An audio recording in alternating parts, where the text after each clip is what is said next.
Thank you very much. We have a very big announcement today. It has to do with nuclear energy and other things. And this is all nuclear. It's a hot industry. It's a brilliant industry. You have to do it right. It's become very safe and environmental, yes, 100%. So I'm going to ask Doug Burgum to talk about it a little bit to start. And maybe Will, you'll follow him up. Yes, sir. And I'm going to have Pete Hegseth speak from a military standpoint, but this is very all-inclusive. We're signing tremendous executive orders today that really will make us the real power in this industry, which is a big industry. Doug, why don't you go ahead? Well, thank you, President Trump. This is a huge day for the nuclear industry. Mark this day on your calendar. This is going to turn the clock back on over 50 years of over-regulation of an industry.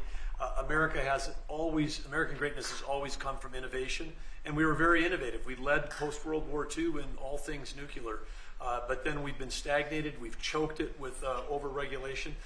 Today, Will is going to walk us through a series of 4 executive orders. Each of these help attack separate issues that have held back this industry.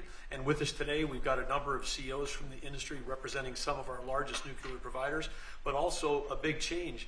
This is a time when capital and competition has finally come to this industry. We've got venture capital, we've got startups coming into all aspects of small modular nuclear, and we've also got an EO that's talking about the importance of us having a secure supply chain of being able to get that fuel load here in the United States as opposed from foreign sources. This has impacts on national security, on our defense, and again, President Trump here today has committed to energy dominance. And part of that energy dominance is that we've got enough electricity to win the AI arms race with China. What we do in the next 5 years related to electricity is going to determine the next 50, because this is the first time in history where electricity can be translated into intelligence. And we need that intelligence for every aspect of our economy, but also for defense. Pete Hegseth in the Department of Defense has been a key part of this, and this is going to help us make sure that we're providing the defense we need, where we need that AI, need the electricity, but also to secure our bases here at home and around the world. Secretary? Sure, I'll just add to that before going to Will. Energy security is national security. If we don't have reliable energy for our basing, for our troops, whether forward deployed or domestically, we're vulnerable. So by having small modular nuclear capabilities, which are rapidly being fielded, that we can use on our bases here and around the world, we're creating an environment where if things happen elsewhere, the military can be relied upon. Also, we're including artificial intelligence into everything we do. If we don't, we're not fast enough. We're not keeping up with adversaries. You need the energy to fuel it. Nuclear is a huge part of that, modular or otherwise. So we're going to have the lights on and AI operating when others do not, faster than everybody else because of nuclear capability. So this is a big game changer for us as well. And we're also talking about the big plants, the very, very big, the biggest. We're going to be doing them also, but we're going to start off a little bit. I think the focus today is the smaller module, but included in this group, we're also doing big plants where needed. They won't be needed too much, but they'll literally be able to do it in an entire state.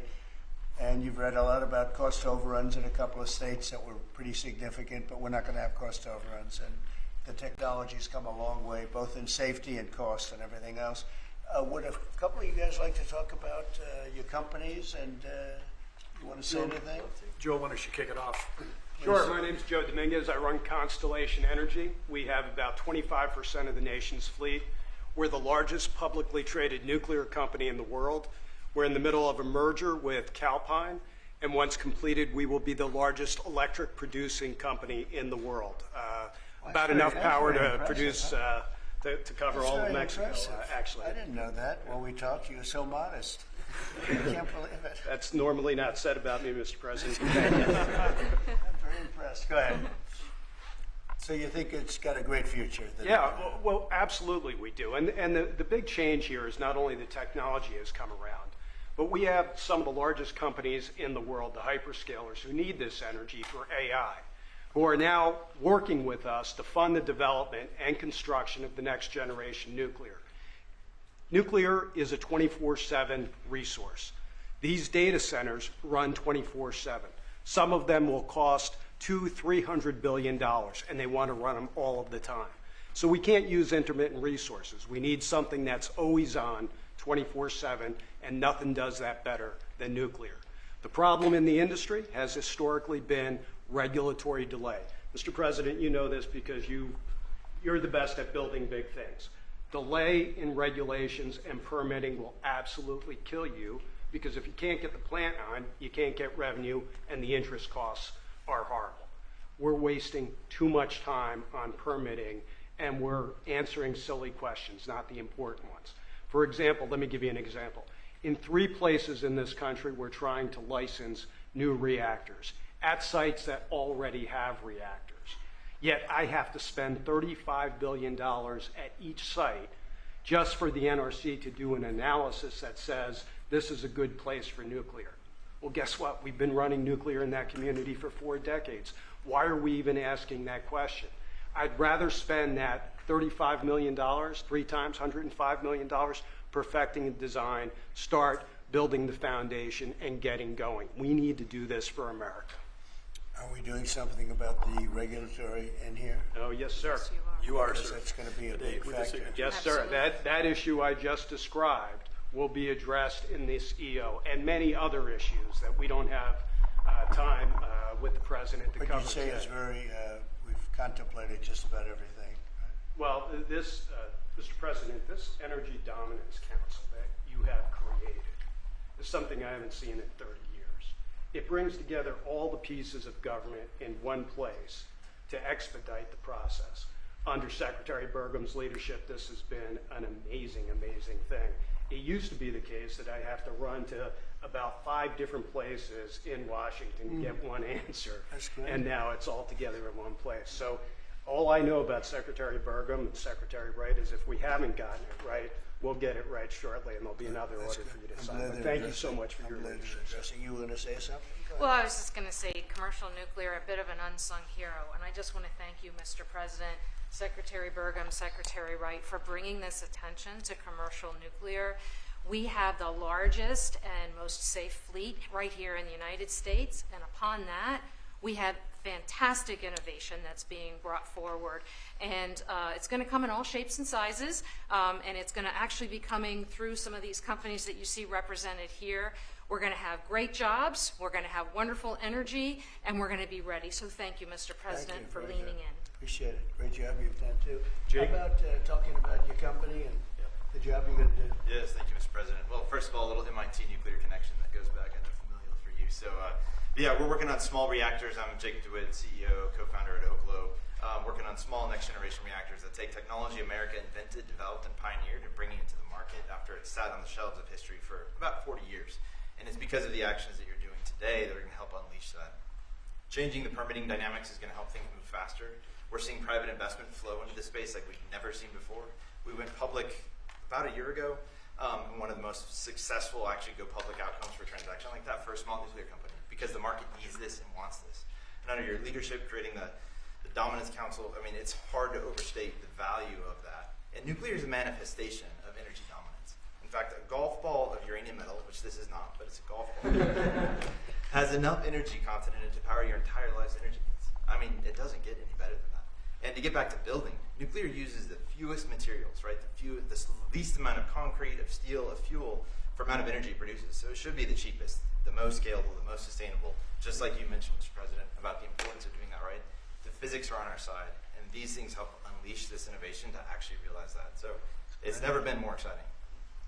Very exciting indeed. Go ahead, please. And I'm Scott Nolan, CEO of General Matter. We're an American enrichment company trying to bring back the U.S.'s lead in producing nuclear fuel. So just like car engines need fuel, nuclear reactors need fuel. Right now, the U.S. is completely dependent on other countries to make the key step of enrichment in this fuel. And these executive orders are going to pave the way for the U.S. to regain its lead. So we really appreciate it. Will you be doing the AI plants? Because we have a lot of them going up now, or soon going up, and they need tremendous electricity. Are you going to be involved in many of these plants? Yes. Will a lot of them be using nuclear, or some are using oil and gas, some are using different things? But Many of them will be, I think. it just makes a lot of sense. Nuclear is a perfect solution, and that's where most of them are interested. Good luck. Thank you. That'll be great. It's going to be, yes. Okay, Will, please. The first executive order we have for you relates to the issue that Secretary Hegseth was speaking to, which is the need for incredible amounts of power at defense installations and also in AI-focused installations. What this executive order will do is speed up the approval and adoption process for specialized nuclear reactors at these sorts of sites.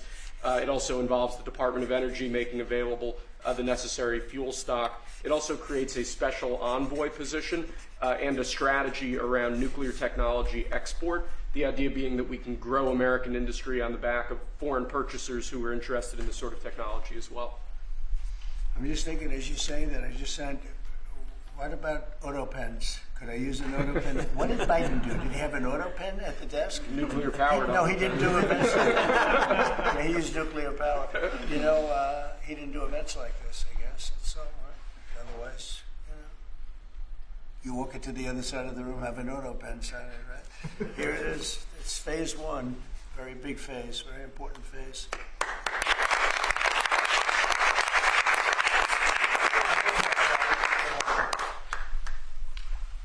Sir, this next executive order is intended to reform the Nuclear Regulatory Commission. You heard a few of the people here speak about the complex regulatory processes that have really held the nuclear industry back.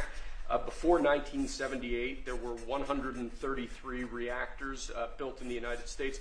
Since 1978, only 2 new commercial reactors have come online.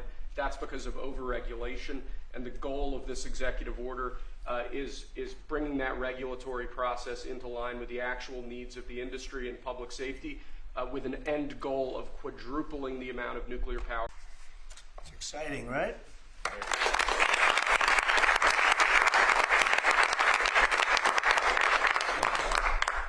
There you go.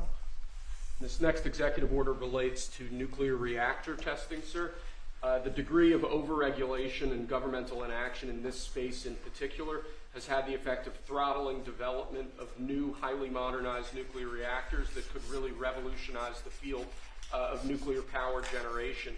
So this executive order, it orders a revised regulatory process to speed this whole process while preserving, obviously, core safety concerns. It also creates a new pilot program with an expectation that we will have 3 new experimental reactors online by July 4th next year. It's amazing. That's exciting.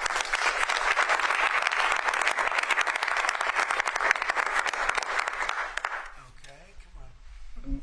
Lastly, sir, we have an executive order on reinvigorating the nuclear industrial base. There are a number of core issues here, including the issue with fuel feedstock that one of the speakers mentioned before. This executive order, among other actions, includes an invocation of the Defense Production Act in order to spur a closer collaboration with private industry to ensure that we have the fuel supplies we need for a modernized nuclear energy sector. In addition to that, it includes crucial provisions relating to the development of a nuclear energy sector workforce and a number of other key building blocks to the overall nuclear industry that we're trying to spur here. Thank you.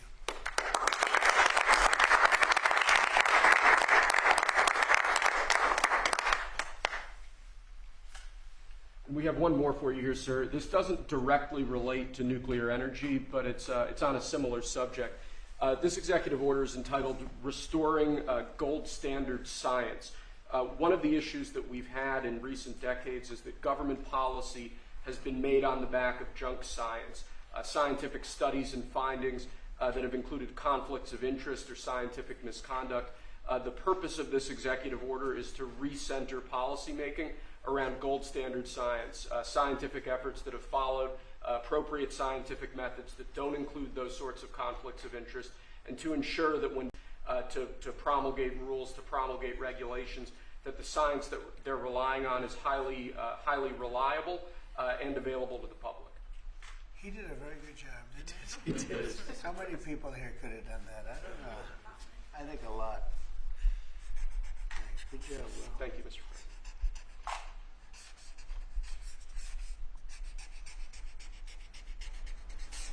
Is that it? That's all we have for you now.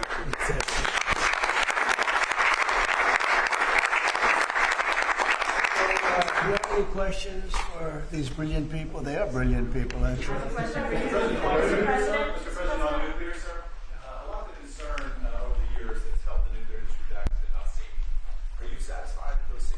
Yeah, we are. It's become a very safe, actually it's become very safe, and tremendous work's been done on that, more than anything else, and it's really the automatic shutoffs. There's so many different things that they have now that they would have never had. You know, my uncle was a great nuclear person years ago, and that was a different, if you would have asked that question, probably it would have been a much different answer. But they have tremendous shut-off power and other powers that, and very redundant, as I understand it, like at a level that nobody's ever seen before. So it's safe. And we're going to do a lot of the small ones, and we're going to do some of the big ones. But yeah, very safe and clean. Let's keep it on this for a little while. Let's keep it on the nuclear, and then if you want to ask something else, which you might, we'll do that. On nuclear, Mr. President. Yeah, please. What do you say to folks who are concerned that speeding up licensing or even doing fuel processing raises safety and proliferation? Yeah, we're going to get it very fast, and we're going to get it very safe, and we're going to get the people in and out, and they're going to do plants. In many cases, they'll do 3 or 4 smaller ones and put them together. That's what France has done. France has done a good job of this for years, and they, as I understand it, they had basically one plan, and if they needed more, they'd do 3 or 4 or 5 of them. I don't know, we have to go that far, but you know, there's something about building one big one. But we'll build the big ones too. We're going to have, I think I would say we'll be second to none, because we're starting very strong. But it's time for nuclear, and we're going to do it very big. Yeah, please. Mr. President, what about the European Union? You said that negotiations are going nowhere. Where are the kind of points where they're slow moving? I've been saying to everybody, they've treated us very badly over the years. It was formed in order to hurt the United States, in order to take advantage of the United States, and they've done that. We have a big deficit with them. They sell millions and millions of cars, as you know, Mercedes and BMW and Volkswagen and many others, and we were restricted from, essentially restricted from selling cars into the European Union, which is not nice. And I just said it's time that we play the game the way I know how to play the game. You know, they've taken advantage of other people representing this country, and they're not going to do that any longer. Yeah. Mr. President, you are a deal maker, deal breaker. What are you hoping to achieve with a 50% tariffs on the EU? Well, I think this is there is no tariff, because what they'll do is they'll send their companies into the U.S. and build their plant. You know, we have, I guess, over $12 trillion practically committed. You look at other presidents; they haven't had $1 trillion for a year, for 2 years, for 3 years. We have numbers. Nobody's ever seen numbers like we have. And if they build their plant here, then they have no tariff at all. Are you looking for a deal in 9 days? Will you be able to do that, sir? I'm not looking for a deal. I mean, we've set the deal. It's at 50%. But again, there is no tariff if they build their plant here. Now, if somebody comes in and wants to build a plant here, I can talk to them about a little bit of a delay. But, you know, while they're building their plant, which is something I think that would be appropriate, maybe, we'll determine that. Is there anything they can do, sir? Is there anything the EU can do? I don't know. We're going to see what happens. But right now it's going on June 1st. And that's the way it is. No, they haven't treated us properly. They haven't treated our country properly. They banded together to take advantage of us. And the people behind me know, because they had some of that with their industry. But generally, you know, we signed a great deal with United Kingdom. We have numerous other deals that are ready to be signed. We've signed a deal with China. We have some really amazing deals. But the European Union, I mean, the sole purpose was really not to hurt us, but to take advantage of us. And we're not going to be taking Mr. advantage. Mr. President, on Apple, you said this morning that if they don't make their iPhones in the U.S., you're going to hit them with a 25% tariff. Right. Do you have the power to tariff one single company? And why would you No, want to it'll hurt be an more. American company in that way? It would be more. It would be also Samsung and anybody that makes that product. Otherwise, it wouldn't be fair. So anybody that makes that product, and that'll start on, I guess, at the end of June. It'll come out. I think we have that appropriately done by the end of June. So if they make that product. Now, again, when they build their plant here, there's no tariff. So they're going to be building plants here. But I had an understanding with him that he wouldn't be doing this. He said he's going to India to build plants. I said, that's okay to go to India, but you're not going to sell into here without tariffs. And That's the way it is, yeah. Well, why would you want an American Confident, company? sir, that, what makes you confident, sir, that Apple can build in the United States at a price that American consumers? Oh, they can. will pay? No, they can. That's And the a big lot of issue. it's so computerized now. These plants are amazing if you look at them, but they can do that. And actually, as you know, Apple's coming in with $500 billion. So are the chip companies. We have all of the chip companies coming in. The biggest, $500 billion, $200 billion, $250 billion they're spending. But we're talking about the iPhone now, and the iPhone. If they're going to sell it in America, I want it to be built in the United States. They're able to do that. When you say that Walmart should eat the cost of the tariffs, is that an acknowledgement that it is U.S. companies that bear the brunt of tariffs, not foreign countries? Sometimes the country will eat it, sometimes Walmart will eat it, and sometimes there'll be something to pay, something extra. I've always been a fan, and I've always believed, and if you look, take a look at what I did 4 years ago. We had the greatest economy, and we had no inflation. Remember that. We had no inflation, and yet we had hundreds of billions of dollars of tariffs that I put on China, yet we had no inflation, we had no big cost differential. Oftentimes, and I don't like it when a department store, because they'll do a lot of business, but they announce record profits and everything else. They have to take out some of their profits or make a little bit less money. But I don't want the consumer. I don't want the consumer to pay. But why impose tariffs that you know are hurting American businesses? They're not hurting, they're helping because they're creating jobs in America. We're creating tremendous amounts of jobs in America like you've never seen. We're having investment in America. We're not getting ripped off by every country in the world. We've been ripped off by every country in the world. They're making their product, they sell it. They don't give our people the jobs. They make them with other countries' jobs. And we will have something that nobody will ever see again, I think. I think we have a potential to do numbers that we never envisioned in the wildest year. Look at what's happening. 10 to 12 trillion dollars in literally a couple of months. It's nothing like that's ever happened. It's we're doing a very special thing. We want, if they're going to sell it here, generally speaking, not for all products. There's some products we don't want to make. And frankly, we're much better off getting them elsewhere. But for certain products, we want cars. We want to make cars. We don't want to have, and I like Canada very much, but we don't want to have Canada making our cars. We want to make our cars. Oh, it's a phone call. Do you mind? Hello? Okay, it's only a congressman.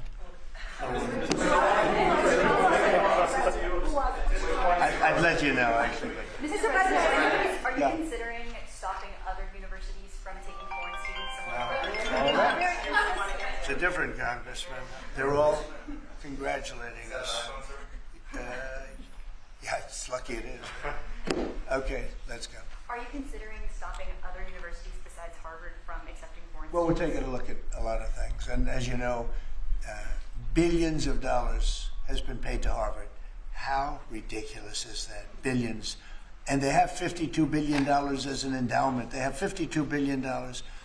And this country is paying billions and billions of dollars and then gives student loans and they have to pay back the loans. So Harvard's going to have to change its ways.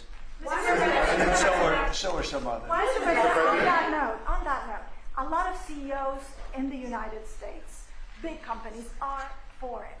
What is that going to do? I'm fine with that. No, I'm fine with that. Competitive. No, we want to do that. We're actually going to be doing something in the near future that's going to make it possible for people to come into this country and come in and have a road toward citizenship. And I think it'll be very exciting, but it's too soon to speak. You don't think that banning Why would you students? not want the best and brightest from around the world to I do. come to Harvard? I do, but a lot of the people need remedial math. Did you see that? Where the students can't add 2 and 2 and they go to Harvard. They want remedial math and they're going to teach remedial math at Harvard. Now, wait a minute. So why would they get in? How can somebody that can't add or has very basic skills, how do they get into Harvard? Why are they there? And then you see those same people picketing and screaming at the United States and screaming at, they're anti-Semitic or they're something. We don't want troublemakers here. But how do people that can't, when Harvard comes out with a statement that they're going to teach some of their students remedial math, that's basic math, that's not the deal. Okay, and anymore? In the back? Are there other countries you're considering shortening the 90-day for? And then are there specific steps you're looking for the EU to take? We do. Well, we have a lot of requests, and you don't have the people to handle it. Frankly, everybody wants to make a deal. I'm sure now the European Union wants to make a deal very badly, but they just they don't do it right. They don't go about it right. The other thing they do is they sue our companies all the time. They have suits where their judges, I don't know if they're appointed by them, but they're definitely Europe-centric, and we're not going to stand for it. They won a $17 billion lawsuit for Apple, and I read that case, and that's not a case that should have been won. They're suing other of our companies. They use this as a weapon, but they use it really to raise funds for what they do. It's almost like a fundraising mechanism. So we add that to the fact that they do the non-monetary tariffs and lots of other trading, you would call them trading barriers. They don't take our cars. They don't take our agriculture. They don't take anything, but we take their cars by the millions. And therefore, they have the jobs, they get the money, and we get closed plants. It's not going to happen that way anymore. Thank you very much, everybody. Thank you, press. Thank you, press. Thank you, press. Thank you, thank you. Thank you, sir.